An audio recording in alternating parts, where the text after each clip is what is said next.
Alright. Turn off all the stuff from around here. I gotta check my audio if it's good, because I'm paranoid now since the last stream. 2 streams ago, I believe. Hold on, let me open YouTube and see if I can hear myself.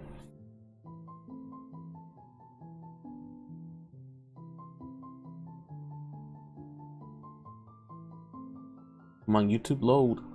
Alright, you might hear double me in a few seconds just because I just want to test out some stuff right now. Hello? Yep, sounds good to me. Alright. Anyways, guys, welcome to another stream here today. Or if you're watching this later on after it gets uploaded, welcome to another video. Hope you guys are doing great and wonderful on this day. Let me get my stuff in the front. Just making sure that they're there.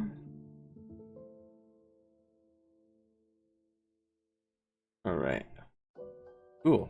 So, welcome to the stream. Last stream we ended up working on optimizing our our AStarGrid2D, right? We're trying to optimize it, and initially, if you're watching from the start, I kind of got stumped a little bit just because I was planning to go in one direction, and that didn't end up happening just because I didn't have all the variables in place and all the data that I needed at the time. So we ended up doing a different route, which still, you know, fixed performance, but I could do better with that. So it still chugs a little bit. So today in this stream we're gonna figure out how to go in that direction. Hopefully I can get something out of it, and we'll see how we go. So I also was stumped into figuring out why the position and the size of the tile map, it's a little bit weird, or maybe it's something that I'm not figuring out correctly yet. So I need to figure out why it's different.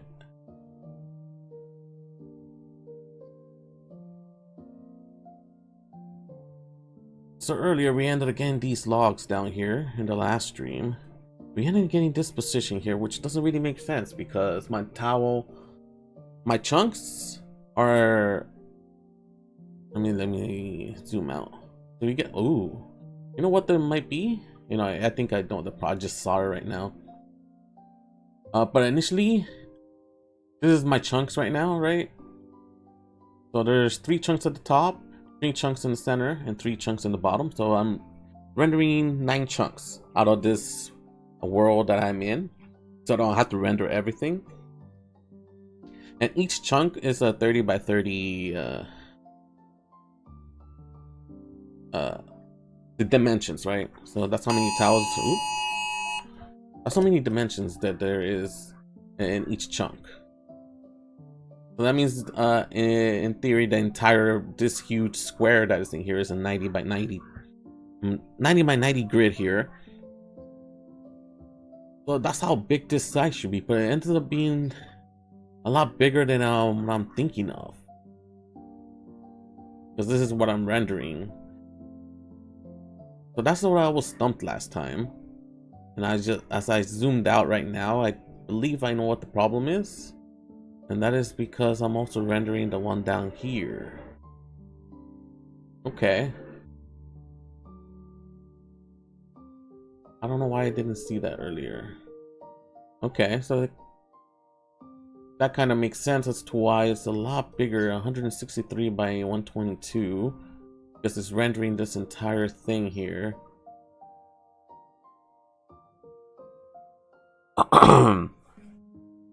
Okay. Another thing I would like to do, so let's go back to my C++ real quick. So I want to print out my actual coordinates and then chunks from where the player is at. So now that I have these, values here. I guess this is what this is saying is correct. But I'm thinking of like I can build my own grid size or rect that I can pass into the AStarGrid2D by knowing what my player position is and be able to grab the top point, right? And I'm probably going to be using a whiteboard so you guys can see what I'm trying to say right now.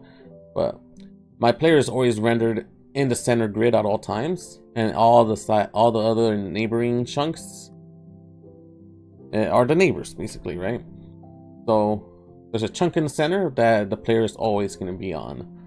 So I can use that chunk, determine what grid position it is on, and then be able to figure out what this position is, and then use that position to determine the size of the rect that it should be. I can use that position and the position of my farm and the village, and be able to get some data to determine how big the rect is going to be. And that involves a little bit math. Some math, guys. Some math in the stream. Okay, but the first thing that we got to do is to print out the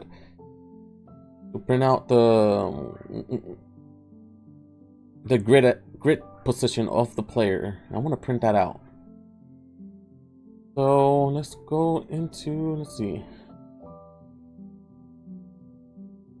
So this is what I did last time.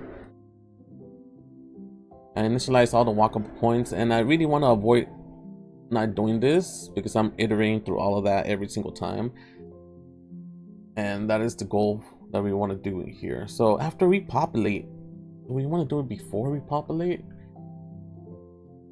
I think so, because by this point I already should know my position, which is here. That is the grid position. I should probably label that correctly. It should be grid position instead. Right before we populate everything. So make a guess at the beginning.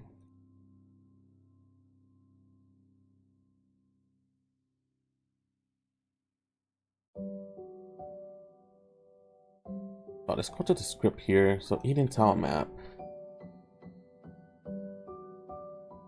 So every time the player is switching around and goes to a new grid position, he calls it to generate the tile, generate the chunks.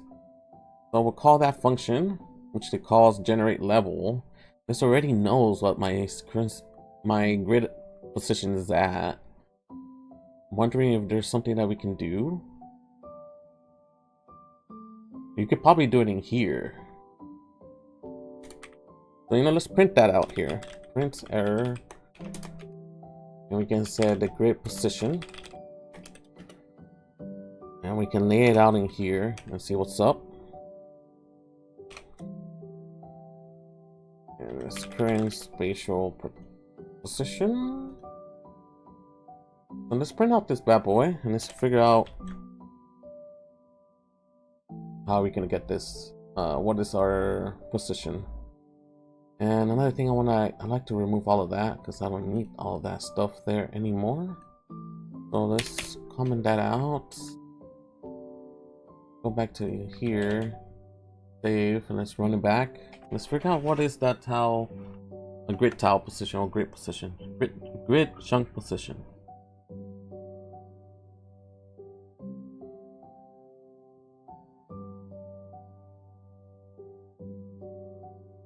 Is there?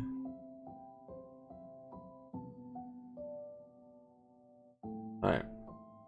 Never mind. I thought I heard something. Alright, let's go back in there. Alright, there we go. We got this grid position that we have is it's 3 and -3. So 3 on the X and -3 on the Y. Remember, this is a grid position, so I have to multiply this by 30 to determine what is the tile position or where this grid is at. And we can actually do that. Actually, I wanted to try out drawing this. I ended up finding this thing called Excalidraw, and we can probably use that instead of paint that I used yesterday. Oh, not yesterday, but Friday, I believe. So let's start imagining this a little bit. Let's say, hey, this is my coordinate system here. Oops, I need to render that again, huh? Right, so this is a coordinate system.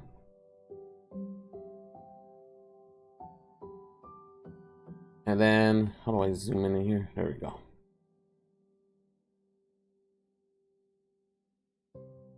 And then let's get my pencil. This is not going to be 100% accurate, just because, you know, this is what it is, right? So, oh, that's too, oh, that's fine. I think I'm zoomed in, that's fine. So let's start labeling these. So at this point, this is 1 on the X. We got another point here, which is going to be 2. And we got another point here, that's going to be 3, right? And the same thing will be up, and in this case, it's going to be -1. Actually, let's put it a little bit higher. It will be -1, -2, and let's put it at the top here. It's -3. And then we can start doing the chunks in here. Right? So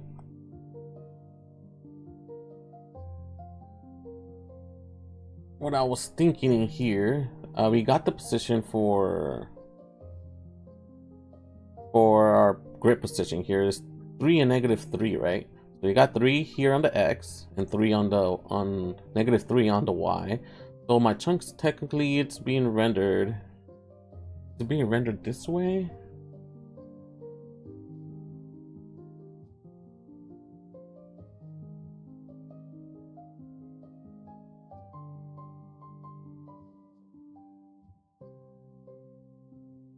Yeah. I'm trying to figure out how big this should be. Hold on. So it's -3 and -3 on top. No, it shouldn't be that big actually. It should be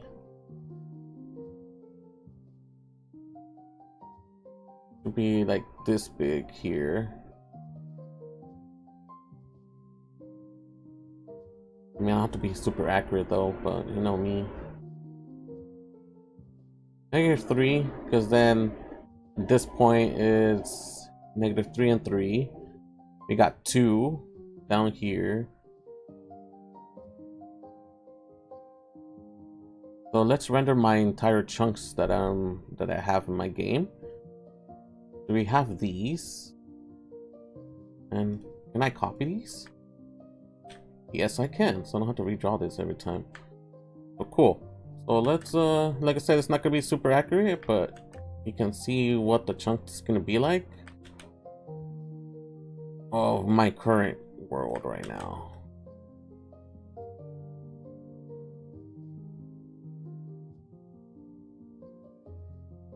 So technically this is how the chunks looks like right now. So if I were to zoom out, oh, that's speed. If I had to zoom out, this is the square that I'm rendering right now in the coordinate system in here. That's what the location is at right now. And my player is basically on this square here, where this point here ends up being 3. Oops. Can I do it smaller? Or is this just because I'm zoomed in, huh? Or actually I can type in instead and put like negative and -3 here at this point down below, right? So basically that's what my grid looks like right now, and I need to multiply this entire thing by 90. I mean by 30, because that's the size of my grid, right? My spatial partitioning system. The world size of each chunk is 30 tiles. So all I need to do in here is just multiply this by 30. I could probably just do this instead. So down here it's going to be 30. 60 and 90, just so that we can see it in tile position.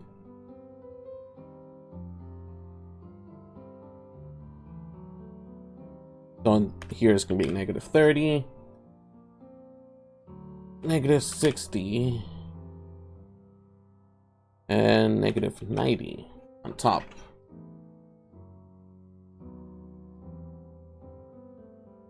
And that means that this one down here changes to 90 and -90. That is basically the coordinate, the position that I'm in, that points out in here. So this is in tile position, and the 3 and -3 is in grid position. So I'm converting it to tile position coordinates. So that's why I can multiply it by 30, because that's how many tiles I have in each of these chunks. Let's move that up. So this point down here is where this chunk is rendered at, where the player is at. The player is always rendered in the center, and it's at 90 and -90, right? And I want to get that point that's on top of here, this top point on top. And in order to get that, we know that each chunk is it's 30 by 30, right? So all I have to do is subtract 30 on the X.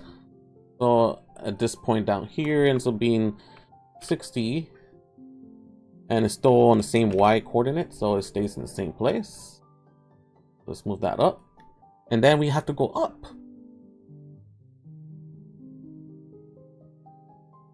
To get this point where it's the point that I want. So I need to subtract 30 on the Y. So we're still in 60. And then, because I'm subtracting 30 from -90, ends up being -120. So that is the point that's on top of here. And if you look at here, we know that the point is there's 120. So that makes sense. So the top highest point here is -120. But then we get this number that doesn't match up to what we have in here, which is 60, right? And that is the reason that I was confused yesterday. And the reason why it's -13 here is because of this guy down here is being rendered off screen, right? So I rendered my farm and the village at all times. I never make it disappear or anything outside the bounds of my current 3x3 chunks that I'm in, so they're always going to be rendered. And I feel like that's going to be a problem later on, especially as I keep going forward in the up direction. So if I'm like all the way over here, that's going to be a huge wreck that I'm trying to render. So I may need to update that logic later on, but also right now, let's make it work. So we're able to get this point up here. So now we have to find out how we can get -13 out of it, right? And that is, and how we do that, we need to get the position of my farm and the position of my village. And then we could get the size of that as well. So we get this point, we get the size, and then we have to do some math and figure out which one is the lowest minimum on the X, on the Y, and the same thing on the max, which is the maximum X and maximum Y, and then we can get the rec out of that. Right. So let's put my scatter draw out of the way. I'll leave it here because I don't need it right now. And let's go into, what do I do? I think C++, all right. So in C++, in here, we do get our, where is it at? I want to see if I can, I'll need to pass in, either I do the math in here and then pass it into the GD script.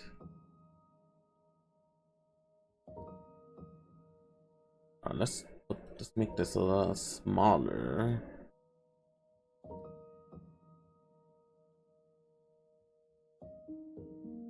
Bryson, welcome, buddy. Welcome to the stream. How are you doing?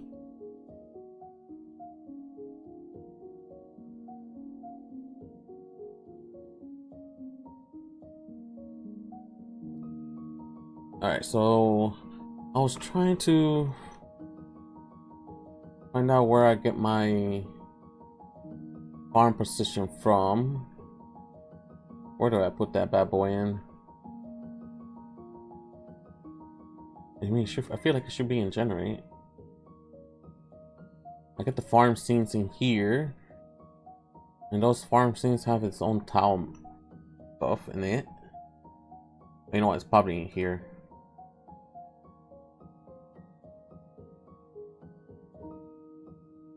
And it's not. Let's find that out. Let's get the... Let's find that M farm. Is it position? Oh, there it is. That's what I was looking for.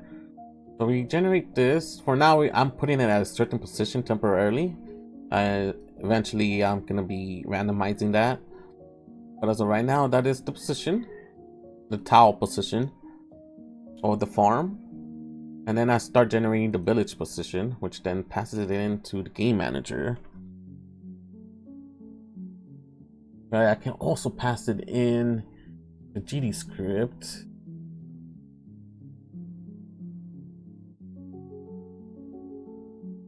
I think the best option here is to probably just do the math in here and pass it into GD script. Let's see. So we have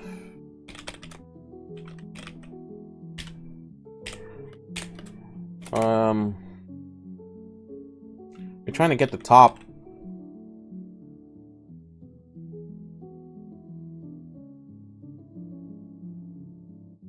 chunk position.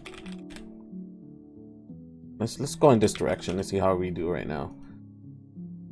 And we can generate this top left position. The X is going to be the position, which is the grid position of the player that is located on. And what we said in the Excala draw, we have to subtract 30 from this, or M world size. So that is the size of the chunks. And the same thing with the Y. We want to get position dot Y minus M world size.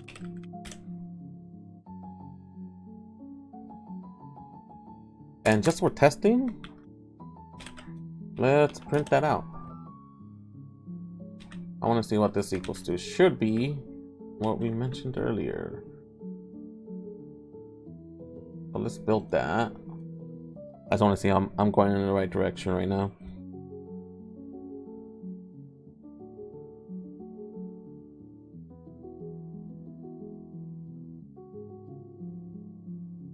Oh, you know what? Oh no, wait, hold on. We need to... I forgot one thing.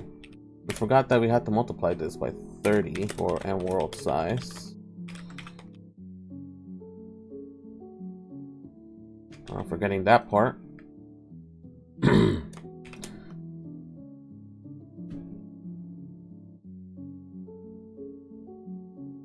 I need to convert it to tile position coordinates.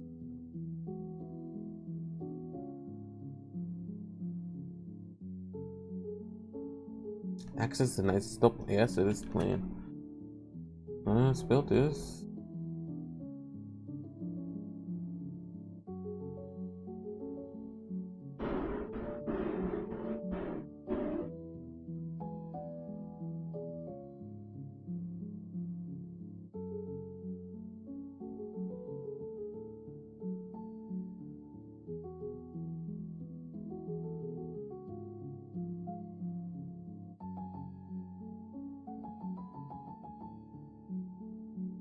Okay, so we built already.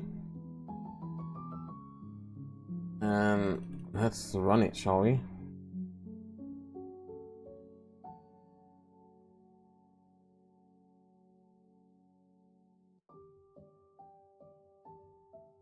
Let's see if that is correct. And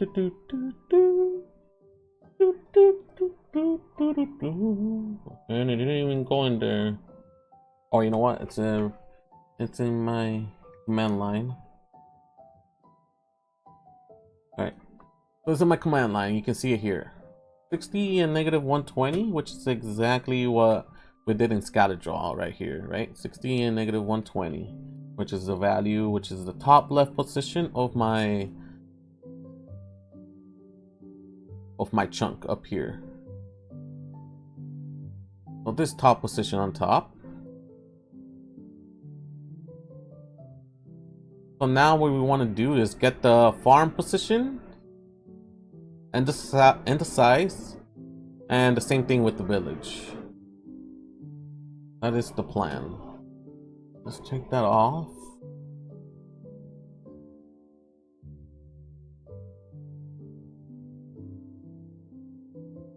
All right, and we can also get the bottom right position, bottom right chunk position. We can just have it in here and initialize it, and I'm gonna spell Godot,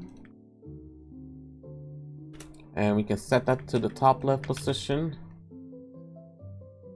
plus vector 2i, and in here it's gonna be the M world size. I believe I have a cell size here, right?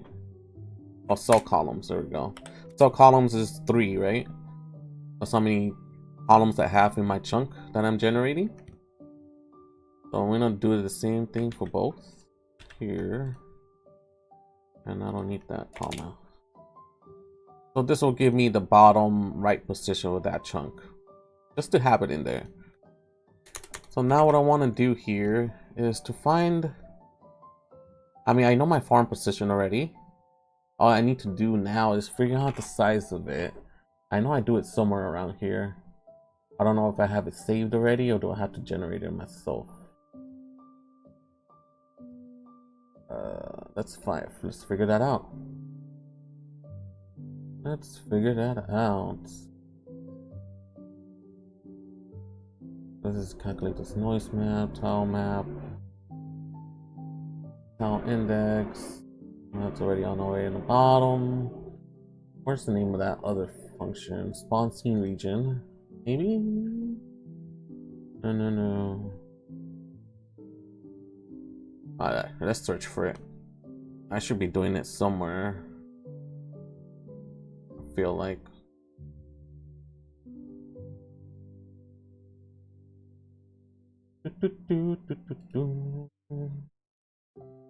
It's positioned within scene region. Alright, so here we go.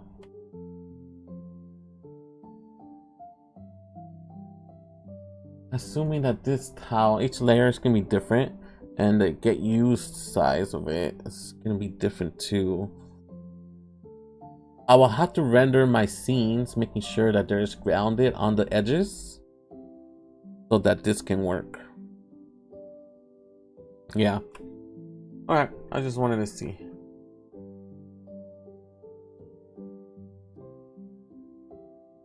You get the use rect, which gives me the size of it, which is exactly what I want. You know, let's make it work and we can clean it up after.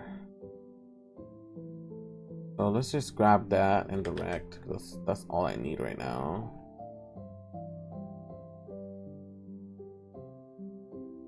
And let's go back to where we were doing all that stuff at, in here. And here's going to be the farm position, the farm scene. Right, so I get the tile layer, get all that stuff, get the rect. And the rect gives me the size.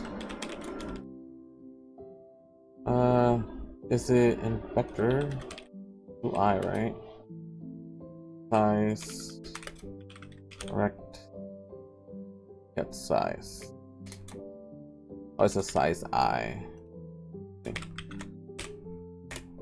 Interesting. Can I just leave it as vector 2? Figure it out right now. Okay. So I get the farm scene, and I want to find out if this point is less than the point that's on the top left chunk, right? Because I want to find the minimum. So all I have to do here is check to see if at this point we're only checking. Hold on. Well, we'll go in here to check the bottom, the right side, the max. But for the min, I don't really need to go in there.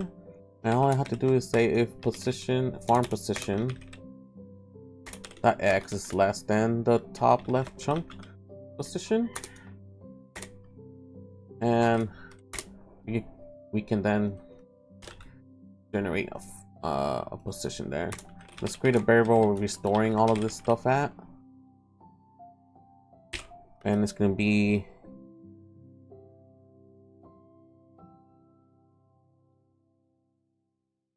we're going to need two values, right? Grid position, and then we can need vector 2i, which is grid size, which is these two vectors are we can feed into the AStarGrid2D.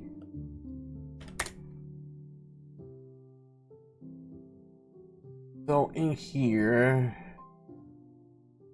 we can then set it up so that the x equals the m farm position dot x.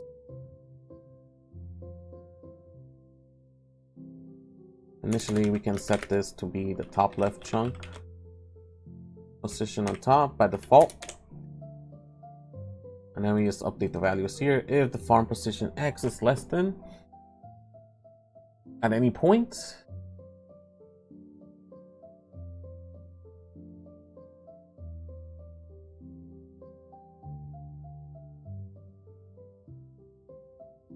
and then we gotta check the village position, because you never know, the village can be on the left side as well.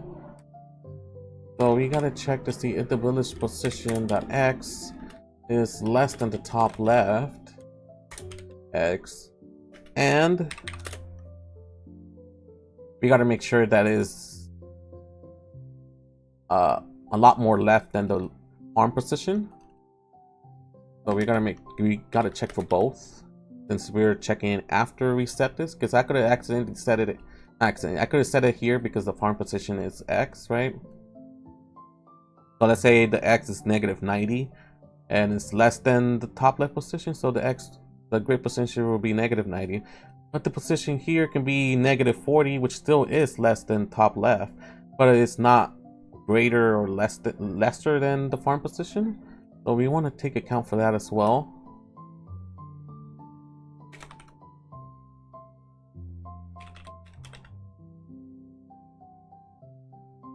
Initially we can do like a min-max kind of thing here,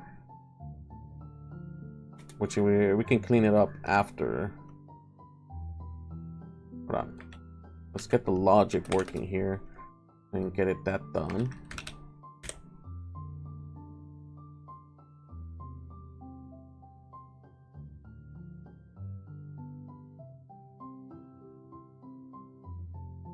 Yeah, we can do that too. We can technically make this a little bit more cleaner. Let's see. I could say I want to do it later, but where do we get min from? Do we get that from Godot? I do. Here we go. Godot min. Okay. We can say get the min.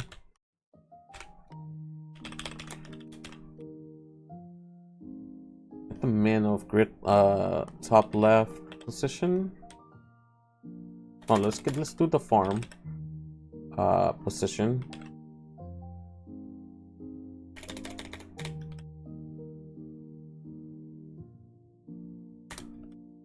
Dot x and village position. So we get the minimum of these two in here.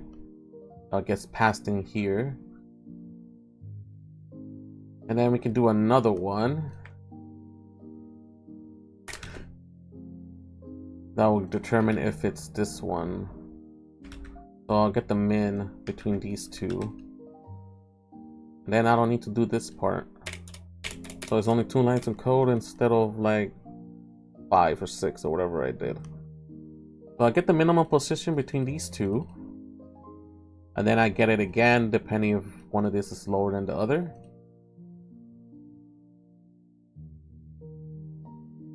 Okay, so now I have my leftmost position, minimum position on the X. We want to do the same thing for the Y. So let's just copy this entire thing and we do the same thing for the Y.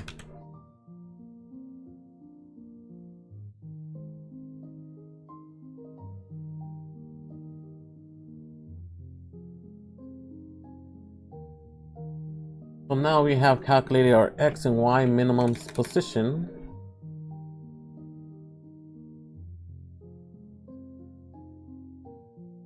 And then we want to do the same thing for the max. And I'm going to use the max and then subtract it with the minimum to get the size.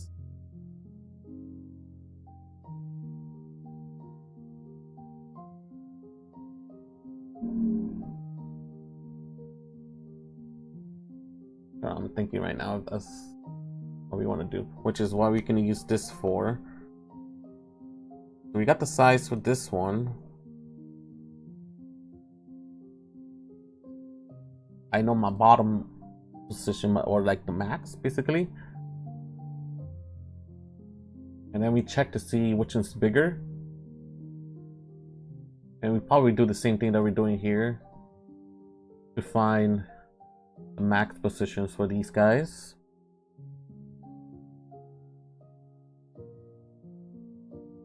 So we can create another vector on top, 2i, and we can call it max.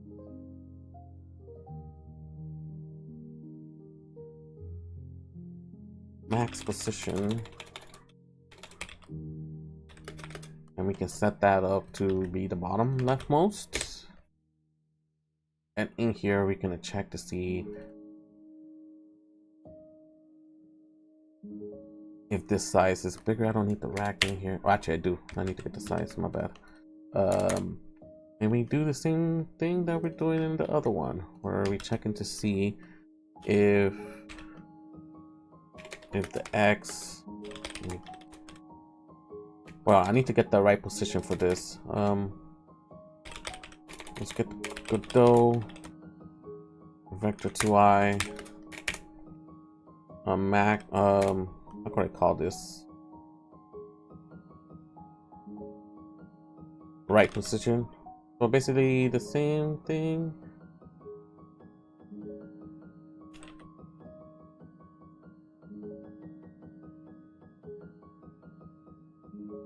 Let's call it scene max position. Which ends up being, in this case, it's the farm scene plus the size.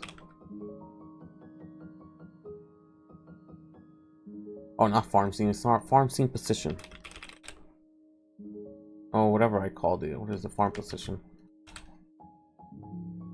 By adding the size from this, I get the max position of this, and then we find out if this is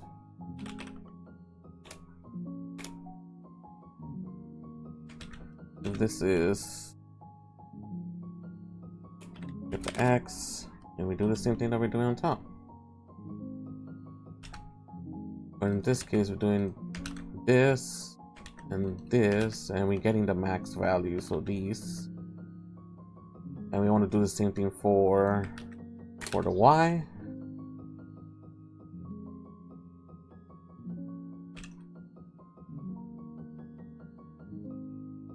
Cool. And then we're gonna copy this entire thing. I'll probably create a function for that after, if this ends up working. So we want to get the village scene. And here is a village position. technically the village position is within my grid chunk, so it's probably not even gonna go in here at all. The max position will always be bigger than the scene position max. Okay, and then we can get the grid size out of this as we define it on top. It's gonna be the grid position minus the, no, it should be plus, not minus. Plus the max position.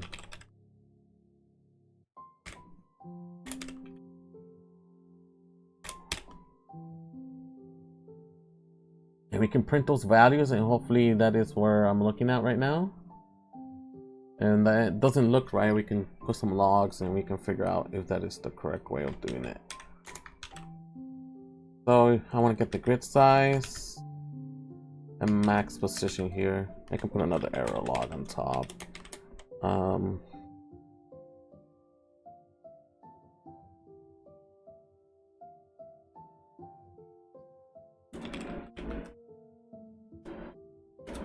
Or at least that's what we want to do right now, to be able to calculate all that. So let's build it. XY. Double checking to see if I can set to that. This is probably gonna get errored out. Yeah, thought so. We can just do that. Let's build that again.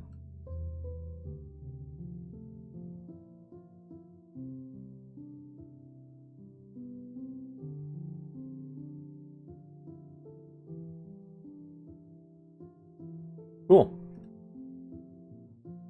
Let's run it. Let's see.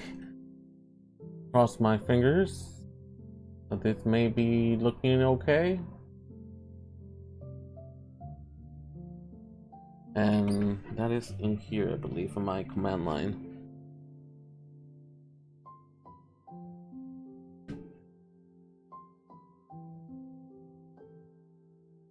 Let's put that aside because I need to load into the game first.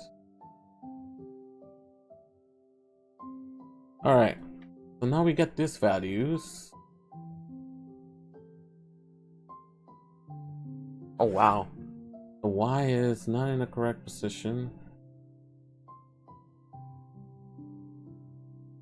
We got our leftmost. I got the Y almost in the right place, but the X, it's a little bit different. I might have done some calculation wrong. Then we got 150 and 2, which doesn't make sense. So let's look into the math, figure that out, what I did wrong here. So first we got that, which we ended up getting correctly, right? And we set that to be that. I then checked to see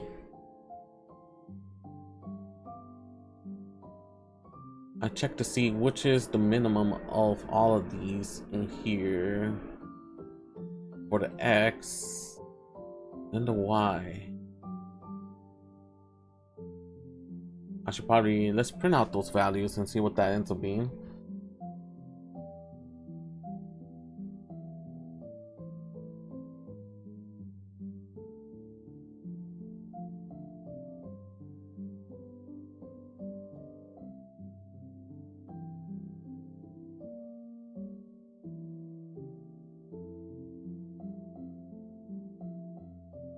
Oh wait, I printed out the wrong stuff here.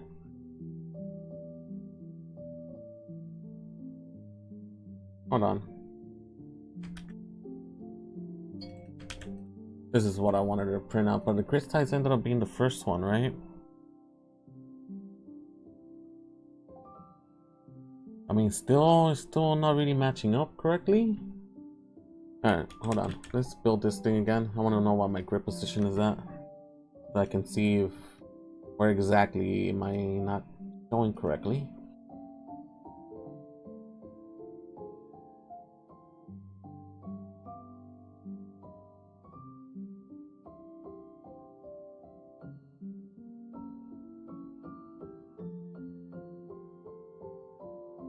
All right. Didn't build. I mean, usually when I build my Godot chugs a little bit, but I guess it did build. I hope. Or did it succeed? Yeah, it did succeed. Weird.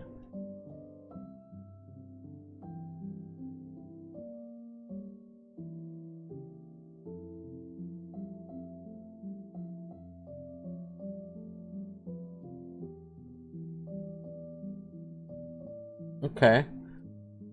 So we got the grid position, and we see that we actually get the right one, which is perfect. Exactly what I needed. But these other ones is wrong, because there shouldn't be a negative grid size at all.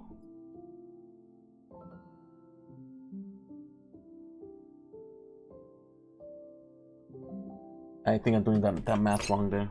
I think I know I'm doing the math wrong there. And you know what the problem is? Because I think this should be minus the grid position.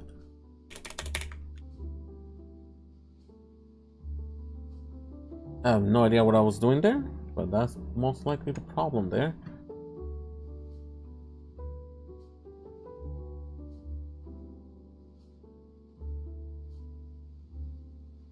Where is my thing here?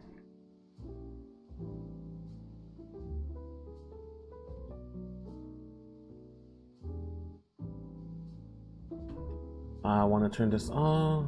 I can build it. Let's see.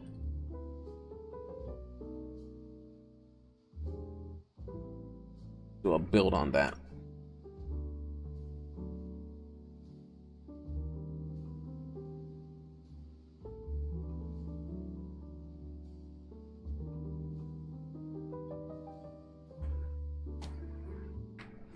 All right, so we build.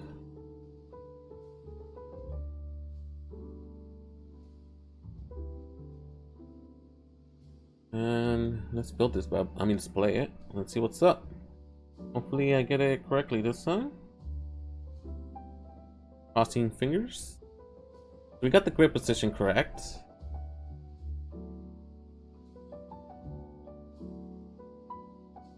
And let's load it in. And let's test out my... Let's go. There we go. So we got the grid position correct and the grid size correct, as you can see down here. All right. And you may be saying, if you just got in here, maybe saying, why not use this? And that's because I don't know those values yet. I need to know it before it generates the world.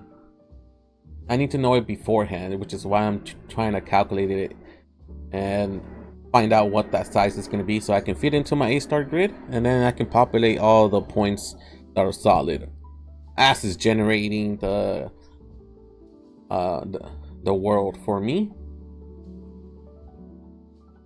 So cool. So I got those values, which is great. So now what I got to do here is to feed it off to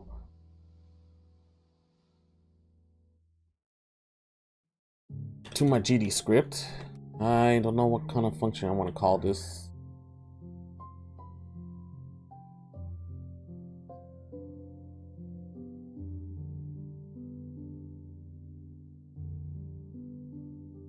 Initialize. I'm just call it world grid.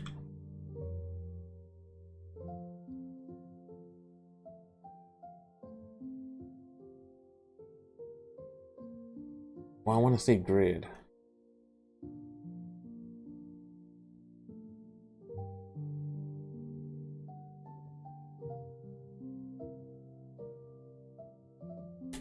But I want to feed in this position, which is the grid position and the grid size.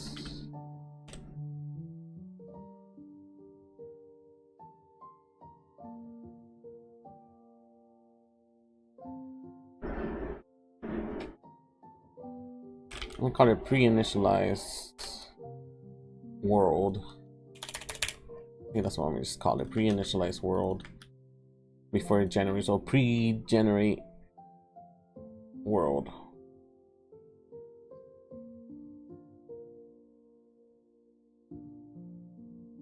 yeah, I'll come back and clean up all that stuff afterwards. I can make it look a little bit more nicer. So let's feed it off to my Eden tile map here. Let's create function here. Ideally, it can be this pre-initialized world. I should probably put an underscore on it actually. And we're gonna pass in the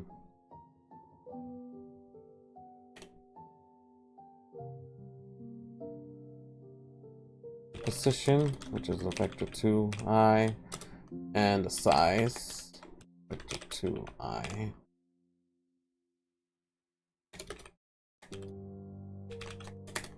Before I forget, I want to make sure I put that underscore in the C++ class.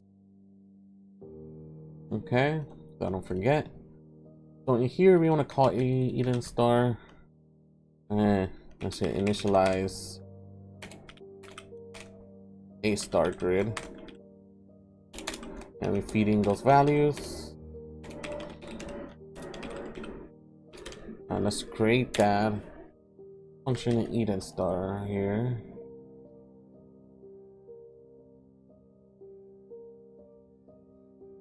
All right.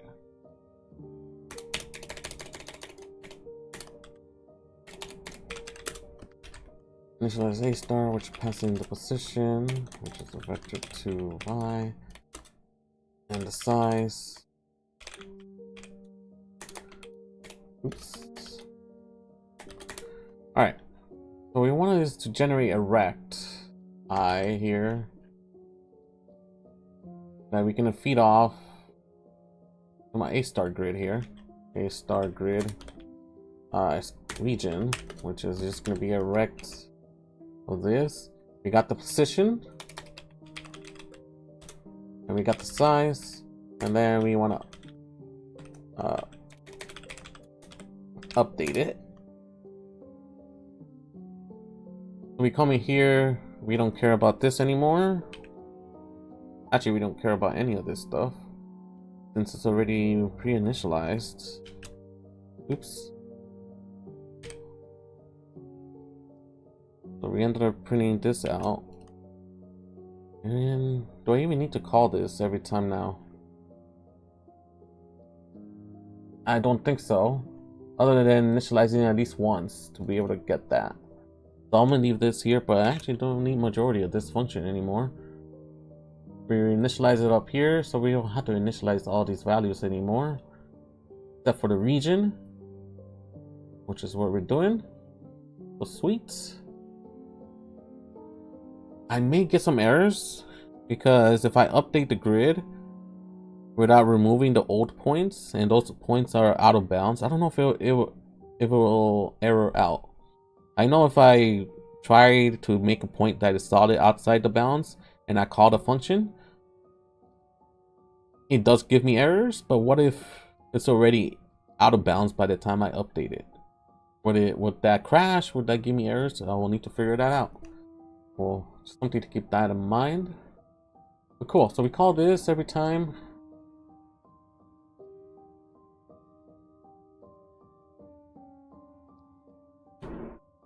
Let me come back to C++. One thing I gotta do in here is that it's only going in this function if I have never initialized this section before. So I actually want to move this. I want to move this outside of this if statement and in here. So we make sure every time we generate it and there's a position that got updated, we're generating new values, creating new grid size, and calling that to initialize the world.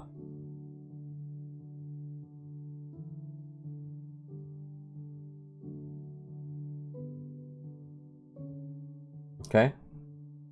And after I do that, now that I do that, there's one thing I don't need to do anymore. Where did I put that at from last stream?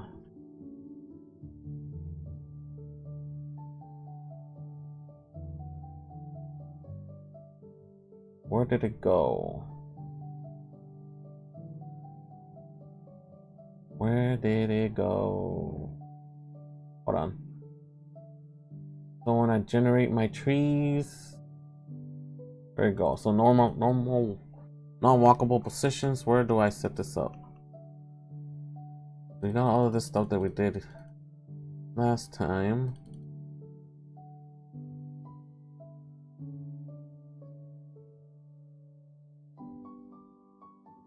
Alright, so I don't need to go through all of this stuff. I need to go where...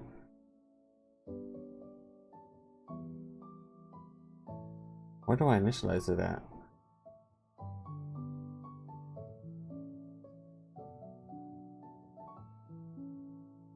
Eventually, let's go back to here again. So go to Eden. Something's calling this function to then initialize that. That's the function that I'm looking for. There it is. Why did I not see this earlier? I don't know. I don't know why this wasn't tagged. Maybe it was and I didn't see it. But anyways, I don't need this anymore from what we did last time, which is what I wanted to avoid. And what we want to do now is that every time we'll keep track of it, but we can also call function to the map. Set, let's put an underscore here. Set non-walkable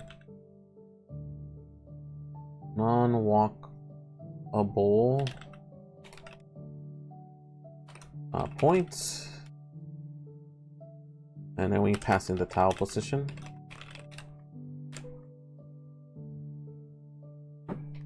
And then we keep trying, we go back to our GD script.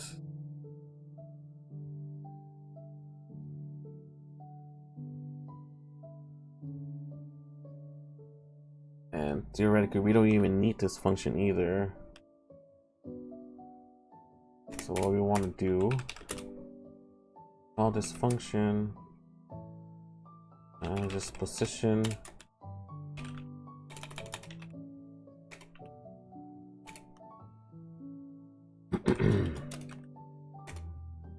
and call it Eden AStarGrid at solid point. I probably don't want to do that array. I probably can use the same function, just gonna rename it to this point, and I feel like I should have a function for it. I'm surprised I don't have one already.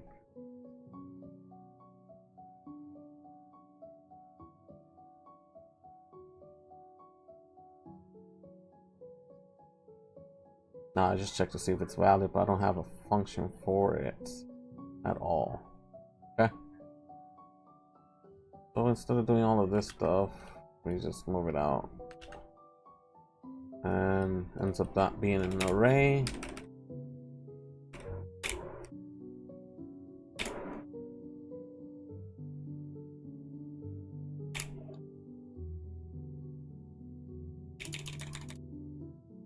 Slowly passing that position to make it solid.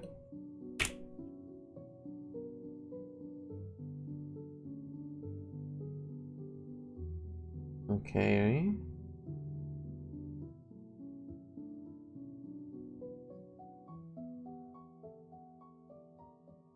Go back to tile map here. Make sure that is set. Call this, set the points.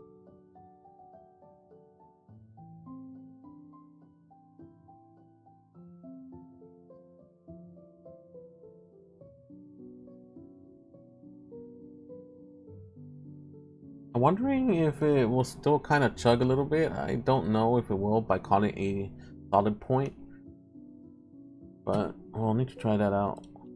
Okay, let's double check. So we're only doing it for the trees right now. I'll probably just pass it in, call it for the rocks as well. Trees and rocks.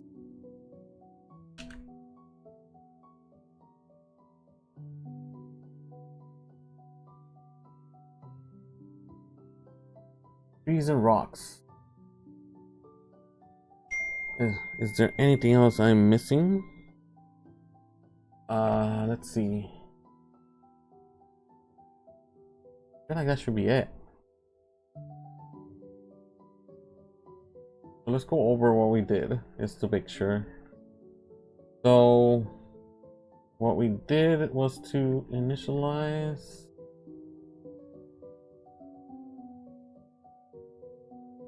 Second here, let me just move all of this stuff. Alright, so we initialize, find out those values that we needed, and pass it into GDScript to generate that rec for the AStarGrid2D. So that's the first thing we do. And then we start generating the world.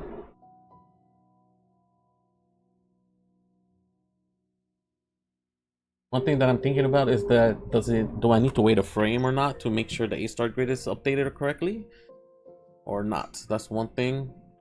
If it ends up crashing or whatever, but we pass in those values, and as I'm generating the world, if at any point we're spawning trees, we just pass in the tile positions for those, for the rocks and trees. And we can do the same thing when I spawn the region for my farm scene and my village scene. I don't know if there's a way to determine. I think I'm gonna have to add some logic to determine what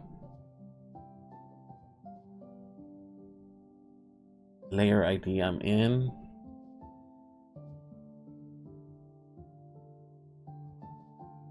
And then determine if it's the tree. I mean, usually ground environments, at least in my how I set it up, ground environments should be non-walkable areas anyway. Now I'll come back and figure something with this one after. Let's make sure everything else is working first. But from what I'm seeing, it should be working. So let's save all and let's build it. And let's see what's going on.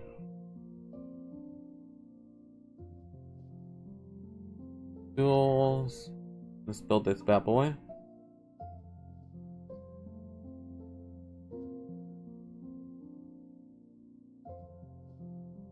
Let's hydrate.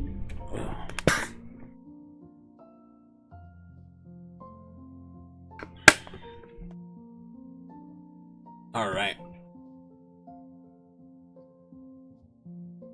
Cool. All right. So also what we did in here in AStarGrid2D is every time I call initialize path, the only thing I'm doing is just keeping track of that, and everything else is gone. We added these two functions, one to that will initialize the AStarGrid region, and the other one that will add the solid points.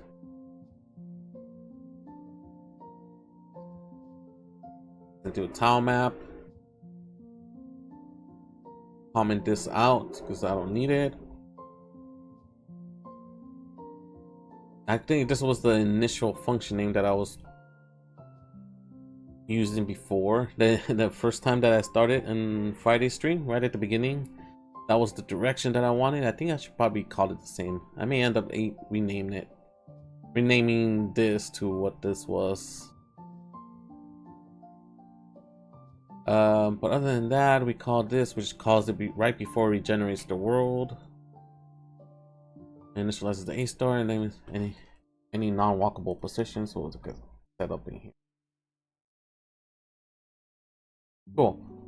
All right. Fingers crossed that it doesn't crash. Fingers crossed. Let's put this on the side.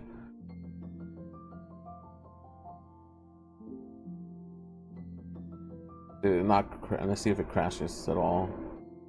Okay, no crash. All right, so let's test out the trees. All right. Okay, never mind. We can click in it actually, which is not what I wanted to do. It worked for a brief second. Maybe that tree does not work. Nope. All right, so it's not working as I thought. Did I get any errors in my command line? Let's see. Can change the state while flushing. Blah blah blah. Use call it for blah blah blah. Nothing specific. Okay. It worked for a brief second. Or at least I thought it worked for a brief second. Okay. Alright. One thing we can do is it even going in here? Let's find out. is it going in here?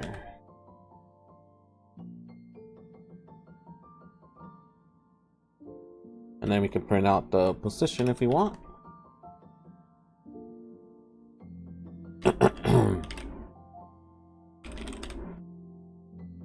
For one, and then we can do the top one too, just to double check. We can do the position and we can do the size.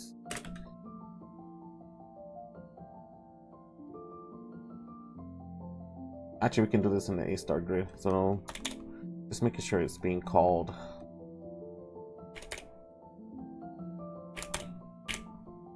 Let's go in here and making sure that it's being called in here instead. Hold on, I'll get those things correct on top. We do that, we got the position, we got that size.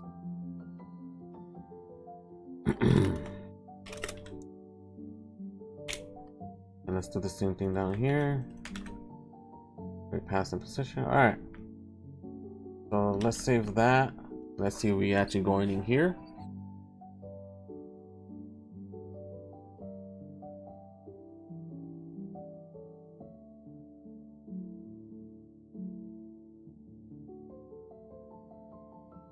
Load the game.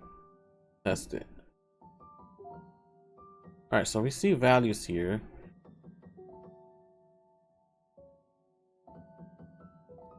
Yeah, a lot of values, surpassing the position, all of that. I think it is working until it changes to a different tile, right? Yeah. See that? So if I were to restart it, it works until I change to a different grid. Something's happening right there. So let's try that one more time, make sure I clicked correctly. I can zoom out a little bit. So what it should do is that if I click on the rock, it should highlight next to the rock where the position is at. So that's how my logic works. If I click on a tile that is occupied, it changes it so that it goes to its nearest open walkable tile. So it should most likely be on the left side of the rock or whatever I click on.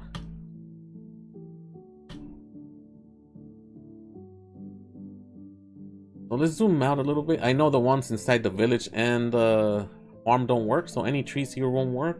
But if I were to click on this, it should either be here on the bottom, but not in the center of it. There we go. So every time I change to a different grid, I guess I'm wondering if by updating the grid, it actually, oh, that's gonna suck. Because I don't clear out anywhere, right? I don't remember clearing anything out. I'm wondering if it clears out any previous positions that were already there. Oh, geez. I guess the way that I'm thinking of will not have worked, if that is the case.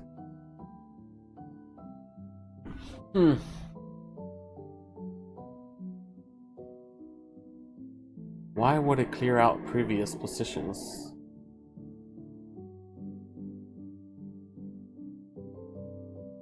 Because I don't clear it out anywhere. I don't clear the grid. What does this say? Oh, it is the internal state of the grid according to the parameters of preferred search. It needs to be called parameters like region.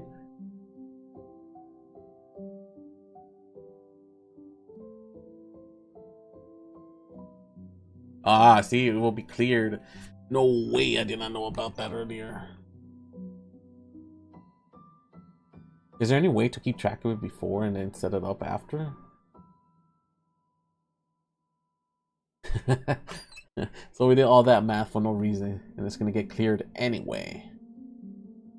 Hit point paths. Now I'm wondering if I can get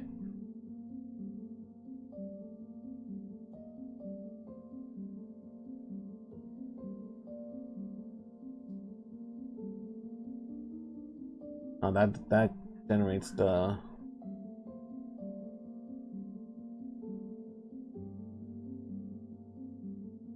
we could. Oh, okay, never mind. No, I'm tripping. Never mind. I was hoping I could get all those points that are solid, so that I can put it back in there. But it doesn't look like we can get the points at all.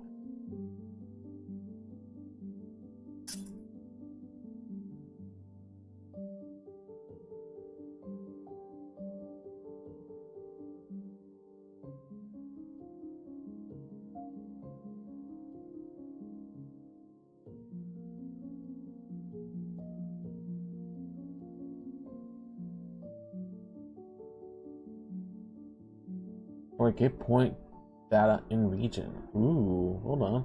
Can we set those points though?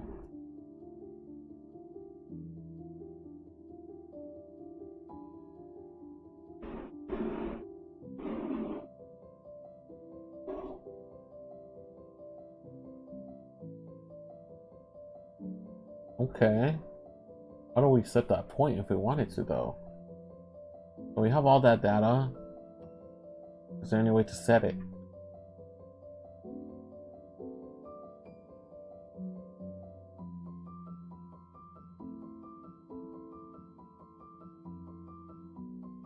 Yeah, we can only set the point solid. That if it's weight scale.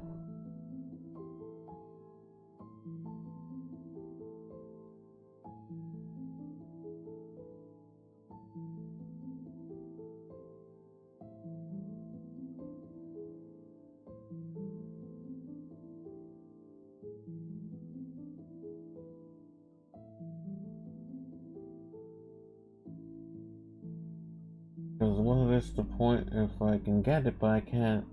I'm gonna have to like iterate through all of them. I can see if it's solid.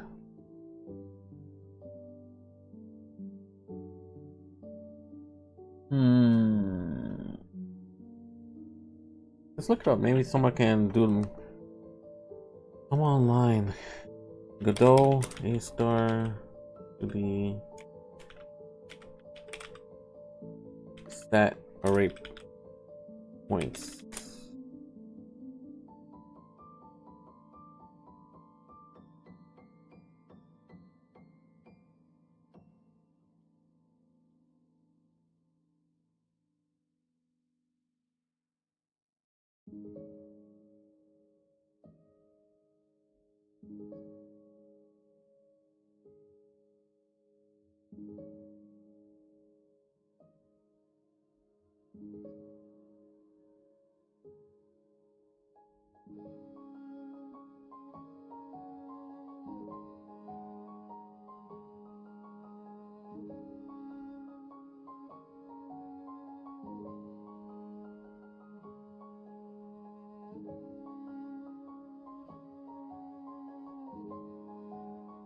I could probably just put it over here just so you guys can see what I'm looking at. I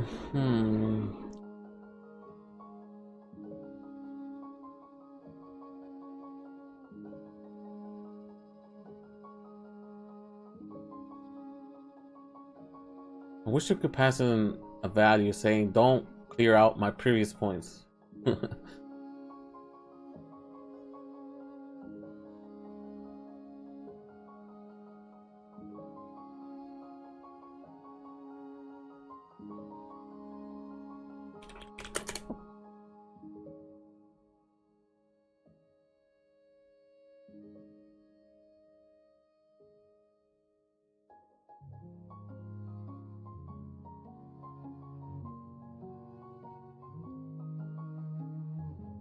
Not exactly answering my problem.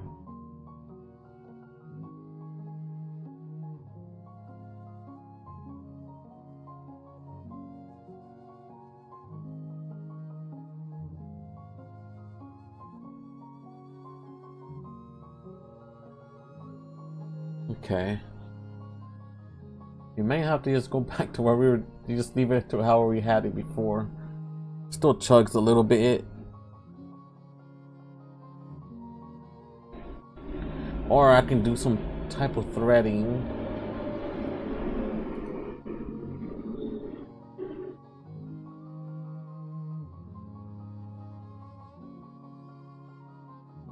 Alright, hold on, let's it doesn't look like there is a way to do it.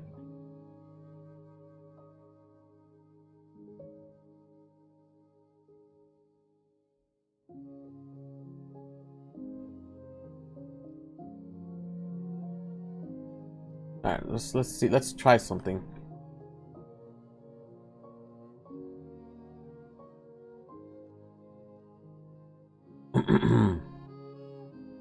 Is my stream alright? Hold on. Shows that it's frozen. No, it's good.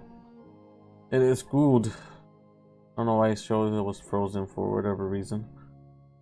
Alright, so let's go back. My other stuff here. Let's go back in here and let's try. Well, I don't need this. I know that it's going in here.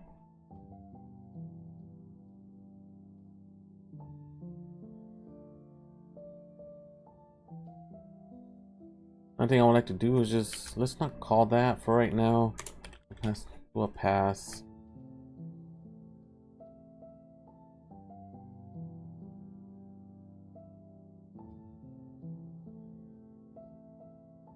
I want to know if it does like a hiccup every time I go to a new grid, and if it's due because of that.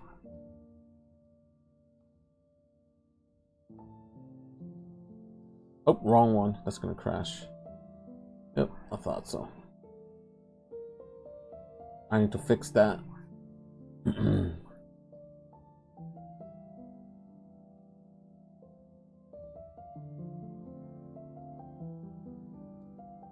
It's the last one, por favor.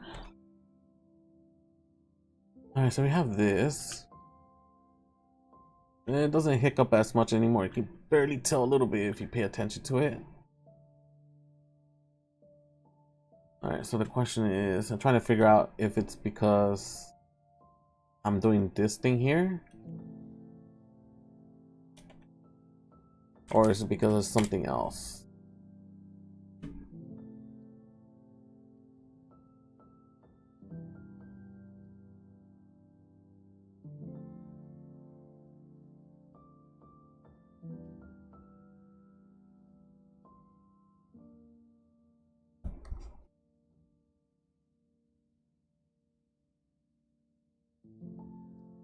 Yeah, it's a little low. Yeah, so that update's not doing much, or at least not making it hiccup that much. That shouldn't be a problem.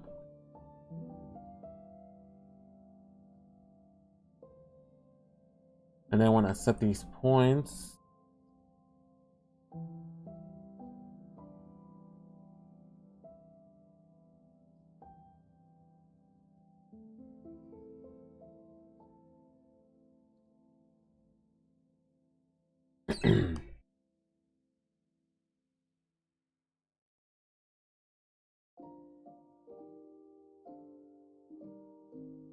yeah, same thing.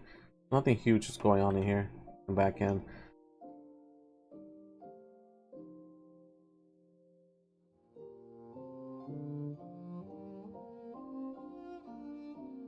And I believe what we did last time is probably what's causing all of that.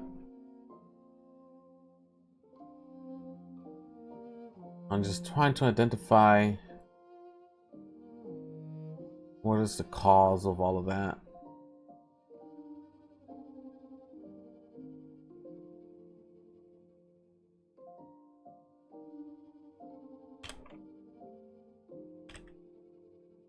What happened? Why am I not able to do that?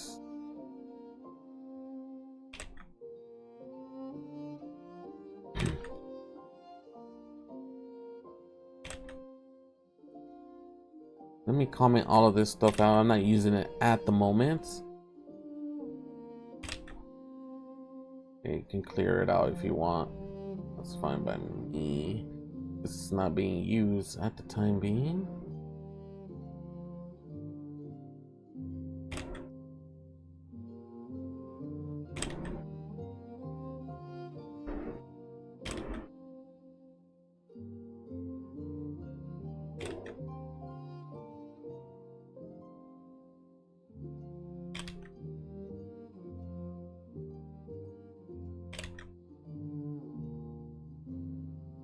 Let me just comment all this stuff that I'm doing here with these.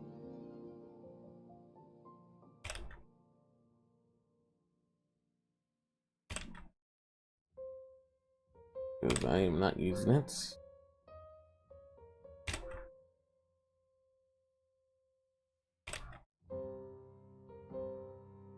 Alright, this is the last section. Oops.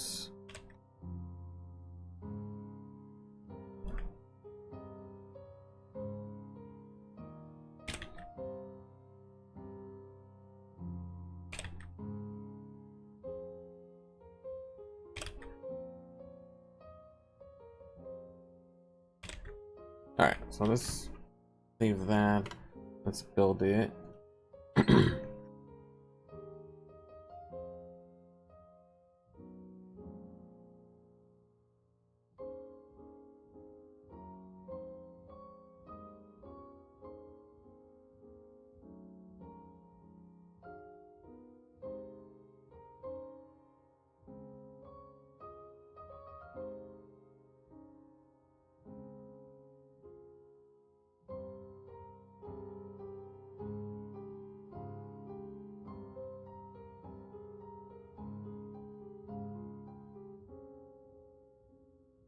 Okay, so still going on. I just wanted to see if that fixed itself. This is just a tiny chug that is happening. And I'm just trying to identify where that is happening on. Because I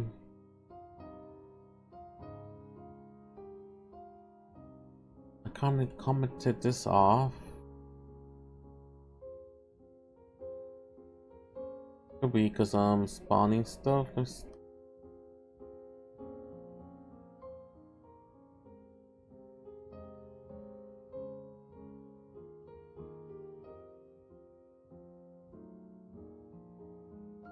turn that off, so I'm not spawning a lot of stuff at all.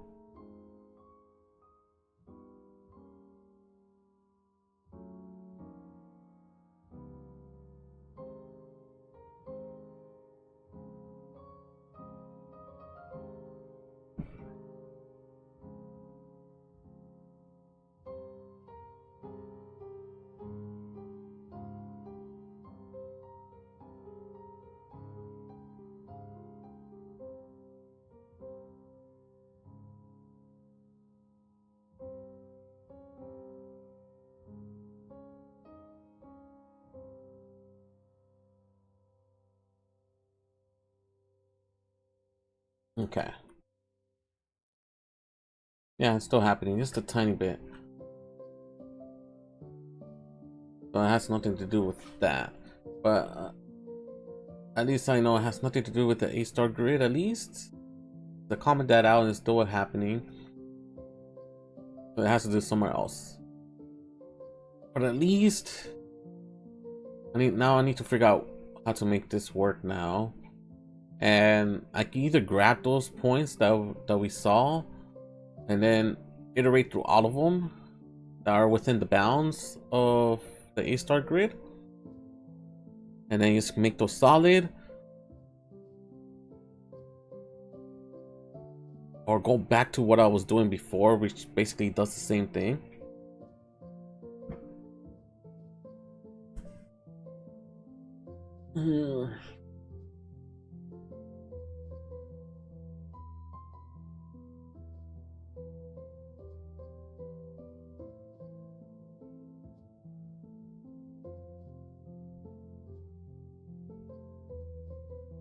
Debating what direction I want to go in right now. Else again though.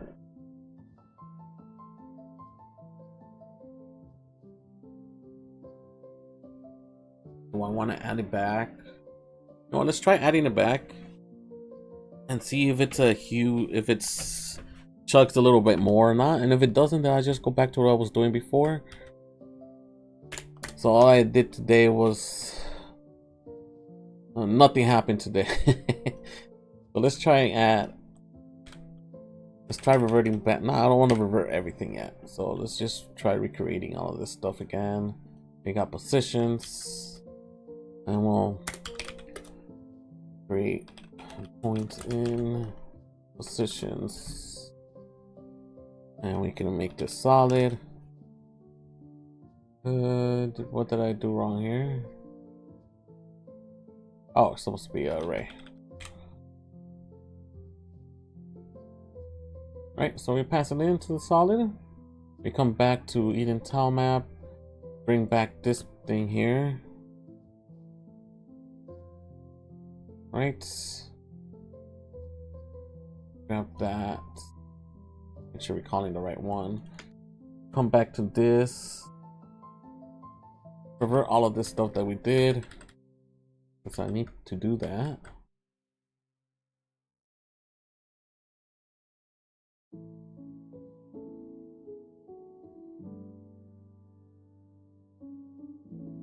Alright, so let's, we can take this off. I don't need it anymore.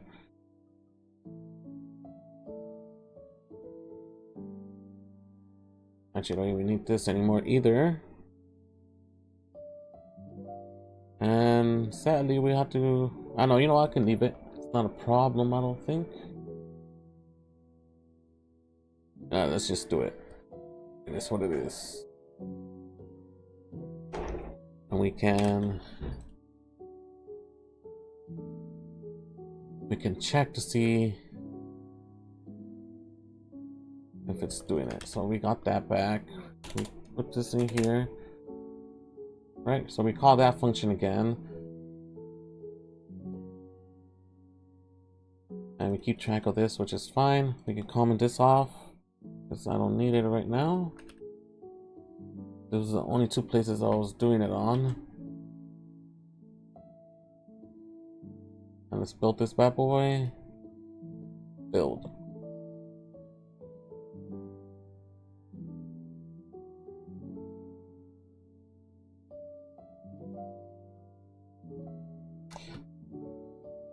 Alrighty.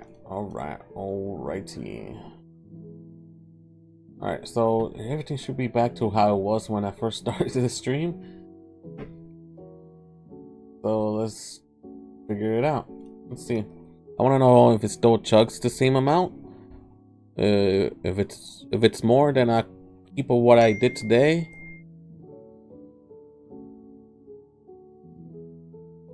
And if it's the same, then I'll keep it to how it was in the beginning of the stream. So it's kind of like we did nothing in the stream, I guess. Yeah, well, it's a learning experience, though. It happens in game dev usually. Things don't end up not working out. Alright. Yeah, there's no chugging. Wait, hold on. Does this still work, though? Okay, so I can click on those. But I can't click on anything outside either. Oh, you know what? I never reverted the...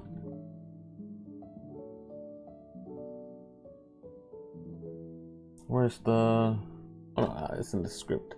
I never reverted the...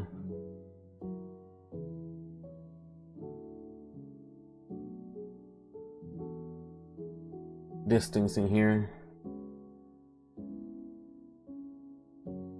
But wouldn't this happen? This doesn't fix the problem that I'm having either, regardless. Because I'm still updating this. I'm still updating it regardless of what this is, right? So I still have the same problem here. But at least I have all the points that I need, and all I need to do is just update it afterward. And I may need to do some type of threading then, I guess. Hold on, let's see. That's lame that it actually clears it out.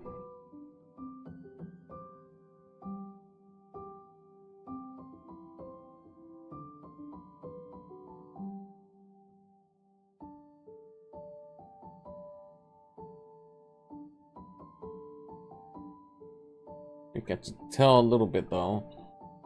I don't know if it's more. Yeah, it's still. I might have been missing something though, but I still had the same problem regardless though.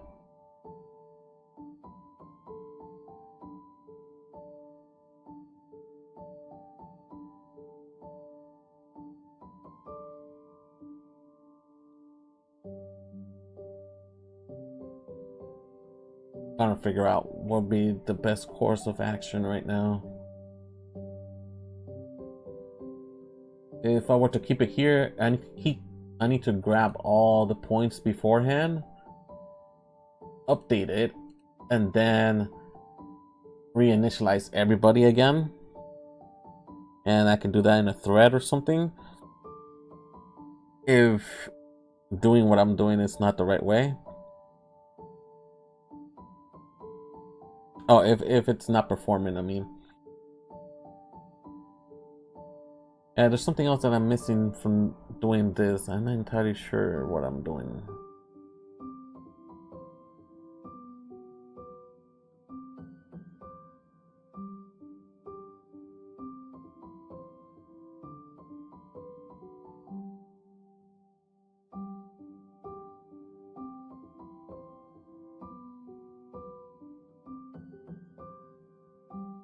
Why do you have to clear up? Why do you have to clear all of that stuff, huh? Alright, well, if it's not a huge... I'll have to keep whatever I did today then, I guess. And all I have to do is just create...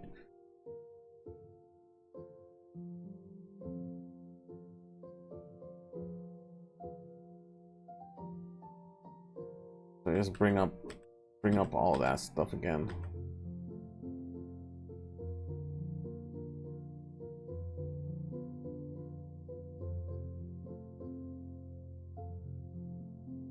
Alright.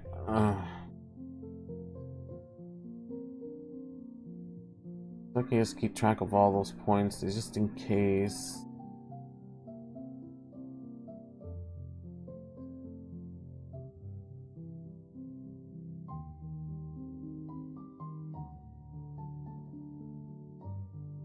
Alright. So we got that. Let's bring those back.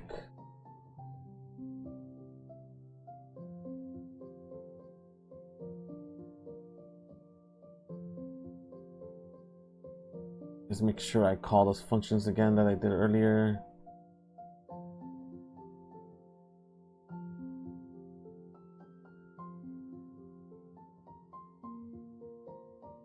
Oh, so I got pre-initialize, and then I call the walkable points. Okay, let's build that, and we'll go and initialize the array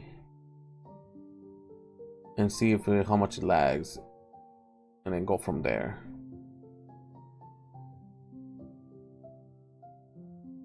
But I got some food coming in soon, so I may have to walk out in a bit when it gets here. Alrighty. Okay, so that build. Alright, let's go back and initialize those points, shall we? So I cleared out, comment those things off, and let's make sure it's back to normal.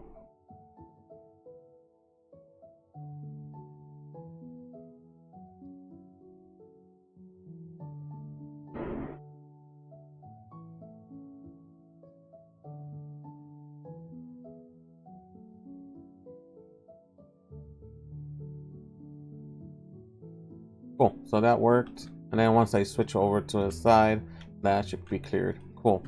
Well, not cool, but it's back to where it was at. Come on, Godot. I probably should say something about it and be like, I don't want this to be cleared at all. Alright, so what was the function that I need to call again? If I go to the docs, they get point, data, and region.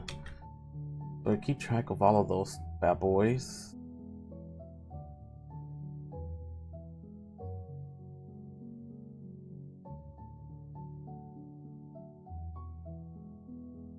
Okay. So right before we update that region, we want to get call it region data. Be a dictionary, and we call it AStarGrid2D. Actually, don't know why I need to pass in a region when it already knows its region. Or maybe I want to set a selected region, right? But I want to know all of it. So, what what is the an array dictionary? My bad. An array dictionary. Cool. I'm wondering if there's a way. If this is a dictionary, right? It gives me the ID. Oh, that's the ID. It gives me the position, which is what I want, right? I wonder if I can retrieve this. Now let's do this. I wanted it to do it automatically, but I guess I'm gonna have to do it myself. Unless there's a way, unless there's a function in here in GD script where I can just say, hey, give me those array points, right? Or I can do some type of function where I just want it to return an array of certain data, but I guess I don't know. All right, whatever. Array positions. That's going to be an array of vector 2i. Iterate through. Can we iterate it individually?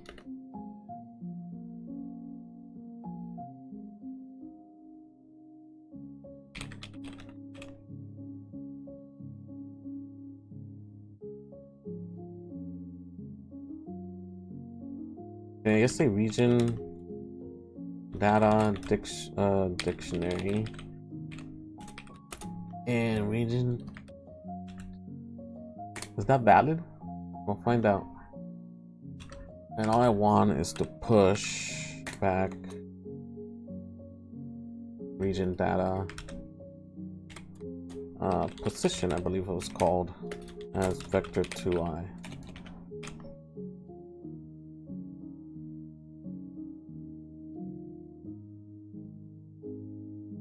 Right, it is position, yes.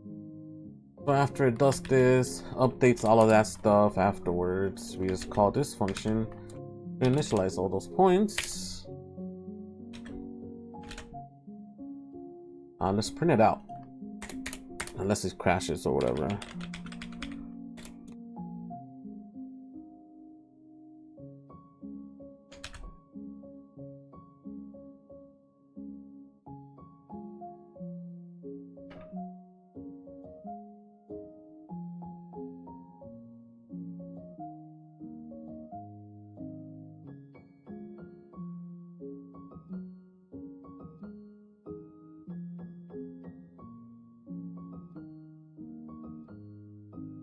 It's empty. How about that work? Oh, well, it works the first time, right? That's right. So that's why it's empty. So I come in here, it lagged because it's printing out all those positions. So it lagged on me for that. There we go. Okay, so it didn't work then. Wow. Hold on. Wondering if it's position or ID. Woo! It lagged because of all that. It doesn't look correct. I'm assuming it's the actual positions and not the actual ID of what I want to pass in there. Yeah. It might be ID then. Let's see. An ID, which is a vector 2 position, which is weird. And we got solid. I don't use weight scale at all. So. Alright, well, at least we're getting something out of it, right? So we don't have to print this out anymore.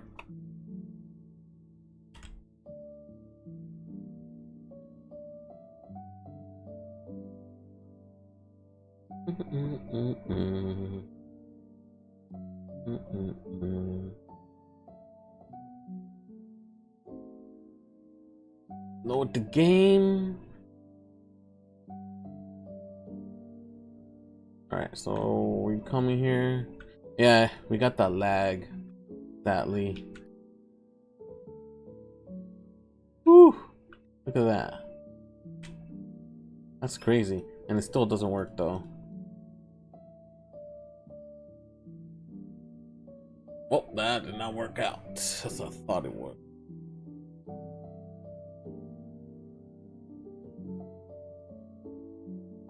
It just completely lagged on me right there.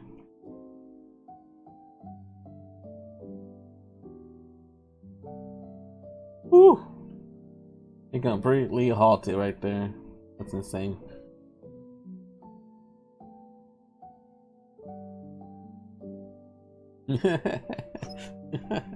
Ay, ay, ay.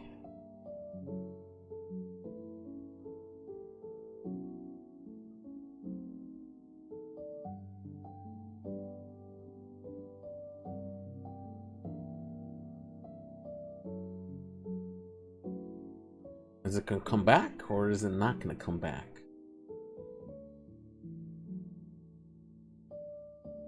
I'm about to restart that. Restart it. Oh, you know what? I should only be grabbing the points that are solid though, right? That's a good point too. Alright, let's close it. Oh, there we go. It's just the game. My bad. Alright, no, there's one thing I missed in here. And we should only be doing it if it's solid.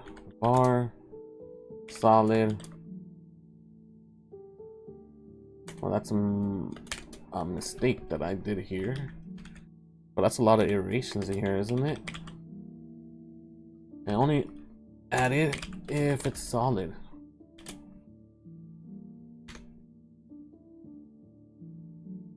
Maybe I have less this time I can print out.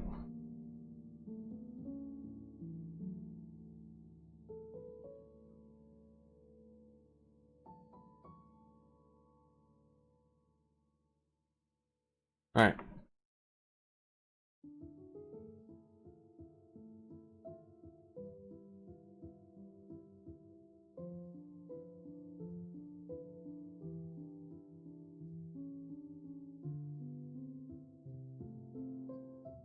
Yeah, let's see. Hold on.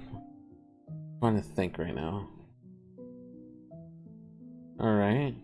Didn't get any errors in the terminal. All right, so I printed it all out. It didn't give me any errors in here. Ooh, it worked. Let's go. So now I can't go in there anymore. Nice. All right, so let's comment that out and see how much does it chug without actually printing out all of those bad boys down there.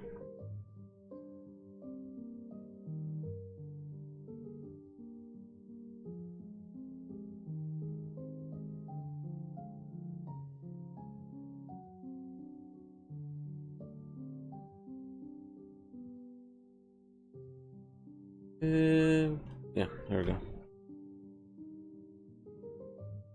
Alright, so if I come back out again, yeah, it still chugs pretty much a lot more than it before. And that has to do with me iterating through all those points again. And I'm gonna have to do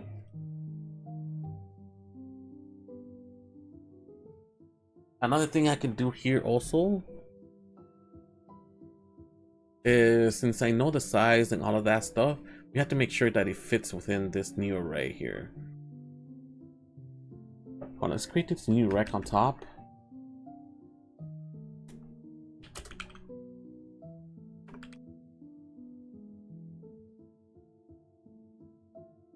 Rect 2D. Oh, was it 2DI or 2I? Nope, that's not what I said to do. Do I have a function in here? Let's say if point is point within this bounds, or has point. I'm assuming that's what that means, right? Hold on, food is here, guys. Give me a second.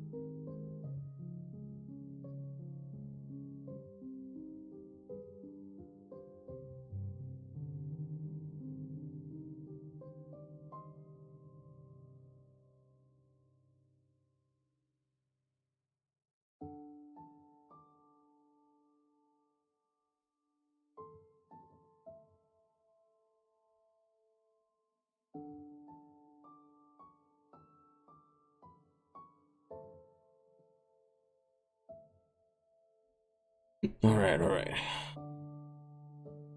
Okay, so where were we? Okay, so what I would like to do is get this point on top so I have access to it.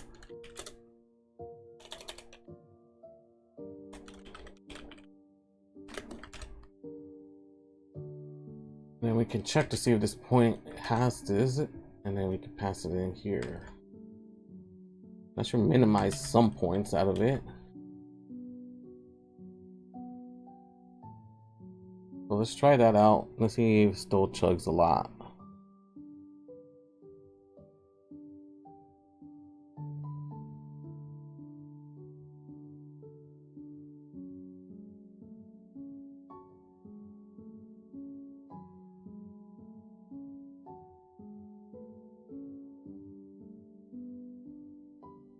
Okay, yeah, still does, but it still works, so which is great.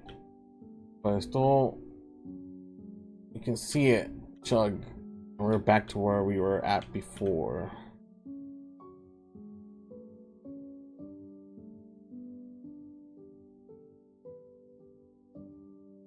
And all I can say is that we may need to, not may, we will need to do this in a thread or something. I'm hoping that I'm able to call this function, the AStarGrid function, within the thread. I don't know if that can be possible.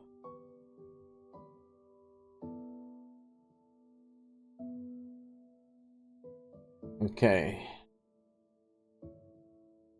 Making sure what I did. So it creates that rect, or new rect that we coming in. Grabs all the data points on this region. I keep track of all of those.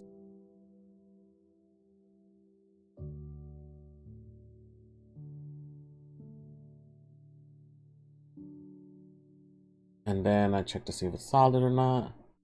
Another thing I can do, so that way I don't have to iterate twice, is that after the update, instead of pushing this, we can just add it. We just can call this point instead, rather than calling this down below. So we update it, we already know the values and all of that, and we just check to see if we're doing that, so we're not doing 2 for loops in here.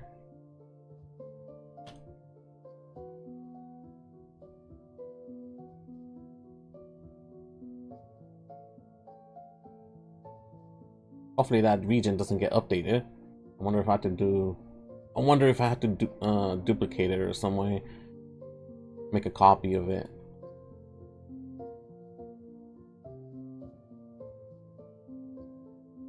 No, it still chugs regardless. Alright, well. Alright, so we'll need to find a way to do some threading on that, but we're running out of time. But let's see, let's look into it real quick. It's been a while since I looked at the threading in GD script.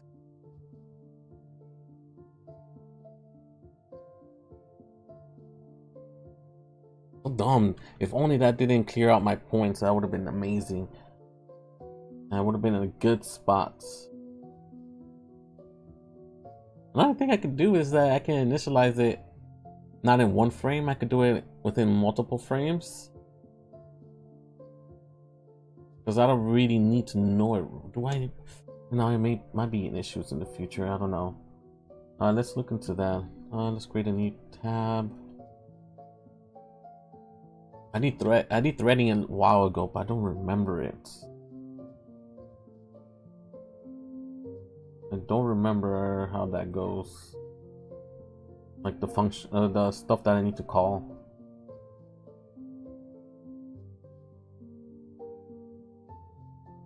Because my tile map initially started as a thread. See, I have it in here. All the stuff in threads right now. At least that's what it initially was like for. But in GD script, I never had that ability before. I removed it, I mean. So I don't have any trace or anything for it. Alright. Let's look into it real quick. Okay, Godot. make sure we're on 4.4. Threading. Work with thread pool. We create a new thread. Example using a thread class. We call it callable.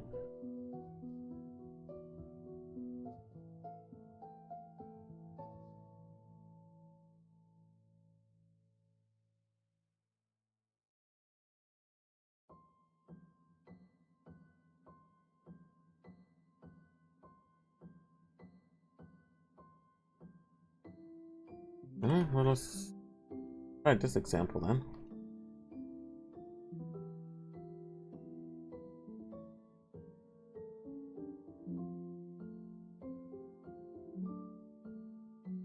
Alright, let's go into my AStar or create.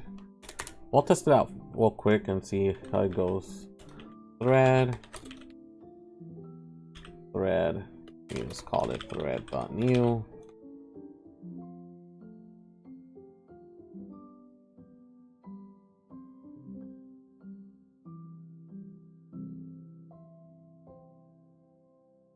Okay.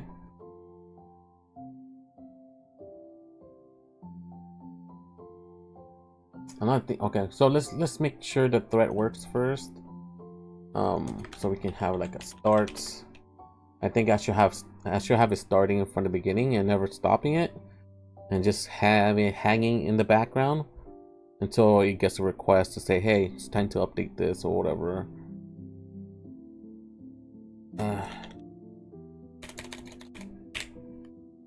Well, create a function here, call it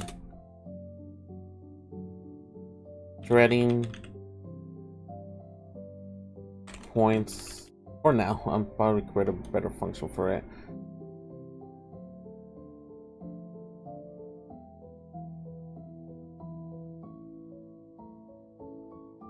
I'm debating if I want to pass in the dictionary and do everything in it, or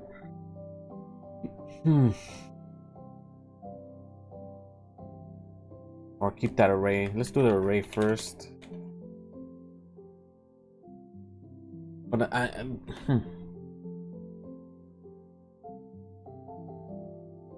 the problem that I'm having though is that iterating through that for loop though, right?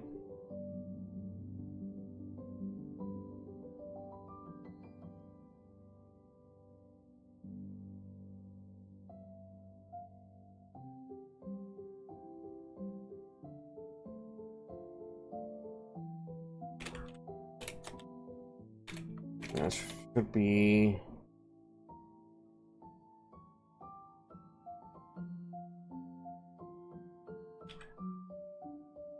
array. You just call it an array. Dictionary. And I also want to pass in my region.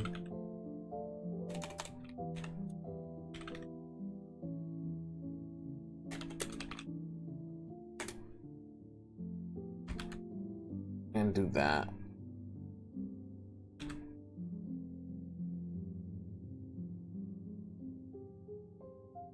And this region here. We'll only do one thread. We might have to do multiple threads in here.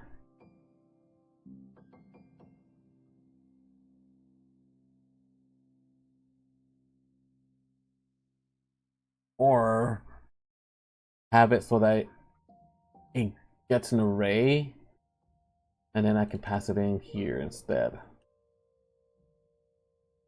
Because I don't know if this is gonna work. Gonna be some, I feel like this could be some race conditions here. I don't know if that's the problem, calling this function within the thread, but the only way to find out is to actually do it. So we'll find out right now, shall we?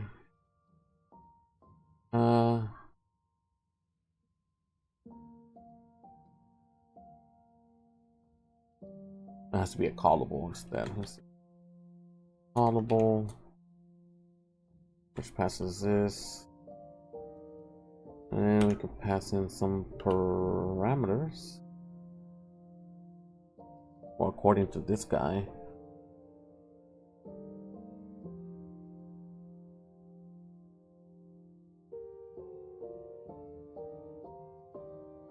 with Geico, we can... While waiting for the ad. So what I wanted to pass is this region dictionary, and we pass in that region rect. But that is not what I was thinking about.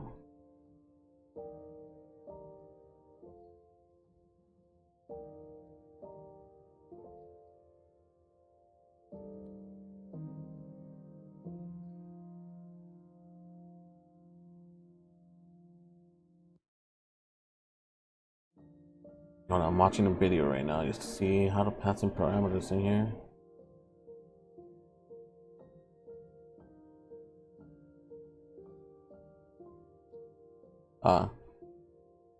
Okay. According to this video, how old is this video? It's 4.3 plus. We call it bind. And then you pass in the parameters within it.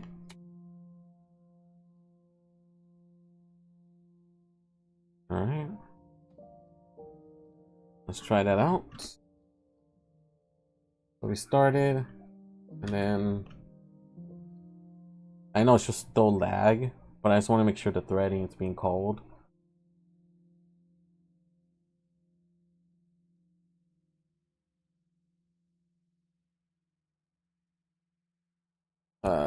If I did, so I just started connecting.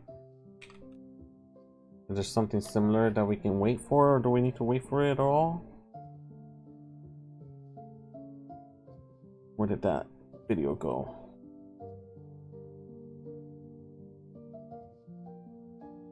I mean, do we even need to wait for it?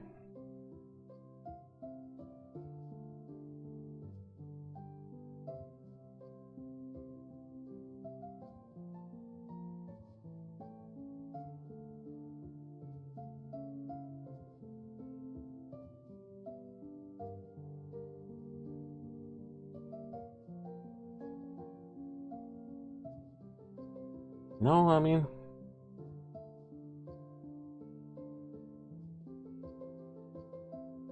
oh, it's called wait to finish.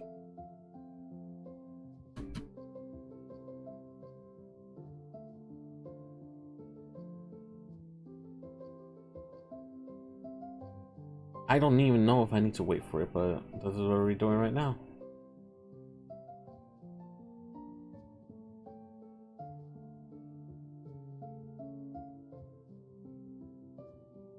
Okay, let's test that out.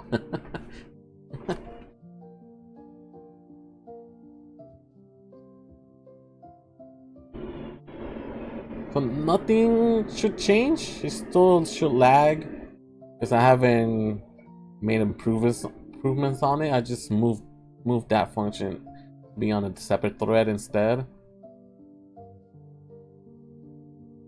So either should crash, halt, or do nothing. Okay, cool. So it means it still works. All right. Another question is, do I even need to wait for it? Can I just call it, and then just does this thing? Or I just want to know if it's necessary. I'll probably read its tooltip or whatever.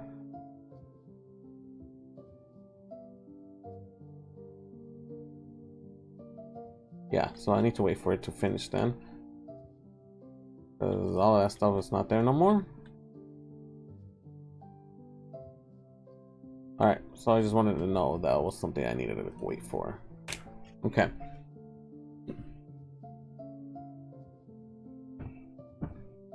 And now what I would like to do is just create an array here. Oops. Var array.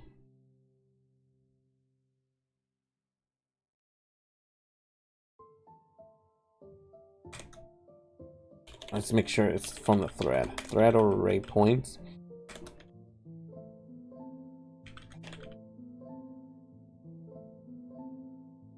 No, it's backwards. Oops. It's supposed to be array. Alright, so we got these in here.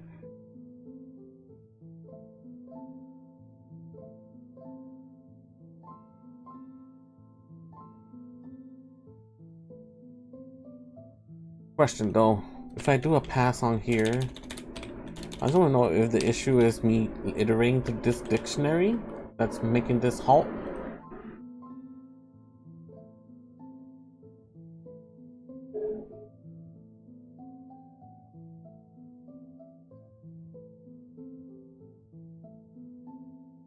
It could also be the thread that I'm starting every single time, so that could also be a problemo.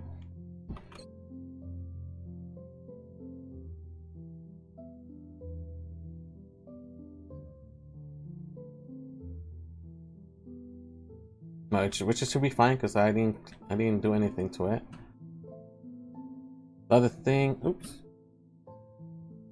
we got into a thread. Problem is I should probably be starting this. I should probably keep track of this region rec outside. This dictionary should not be passed in because it's gonna update every single time. And I want this thread to always be active at all times in the background.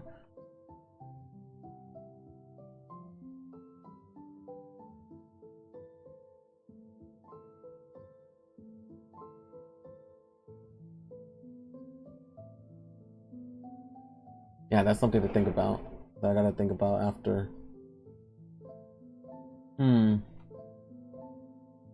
want to know what my direction is when it comes to this threading here.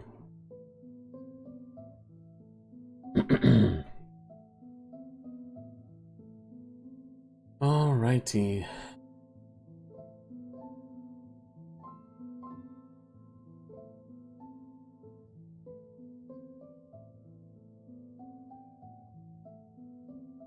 So my goal here that I want to do is I want to create a couple of threads, right? A couple of threads that starting in the background. So that way I'm not calling start every single time because that kind of creates a performance hit. So you always want to have a thread running in the background at all times. So you may have to call something like while this is true. So while running. So you need to have a flag in here. And this thread was always going to be running in the background and only make updates when it's needed. I mean, this is airing out because there's no an actual function variable called running at all. And that is always running. And then only update if I need to. And I can call this outside or whatever. Because that region rec is always going to get updated, so I can't put it in here. This dictionary is always going to get updated as well, so I can't put it in there. So I may need to put that outside. Oops. At least that will be the plan that I'll be doing for next time. I just wanted to lay it out how I wanted to do it. So I'll create a couple of threads. That's going to be running outside. And always running in the background and only update if it's necessary. Moving these parameters outside because these are going to get updated, right? And see how that does. I'm probably going to be doing this off screen because I'm still learning how to use threads in here and GD script. I mean, technically it's almost similar to any other places, right? But at least that will be the plan for next time. So what we did in this stream was basically just to calculate the entire region of the A-star grid, which we did, and then we just call points that we're going to be initializing as we're figuring out what tile is going to be in that position. And then if it's a tree or rock at this point, we make that point to be solid. And every time I go to a new chunk, it calls this function to initialize my region rect. Sadly, this function, the update function, clears out the previous points, which I did not know about, and that sucks. That sucks. I wish we can put like value here saying, hey, don't clear the previous points, please. Clear it out if it's out of bounds if you want, you know, but it is what it is.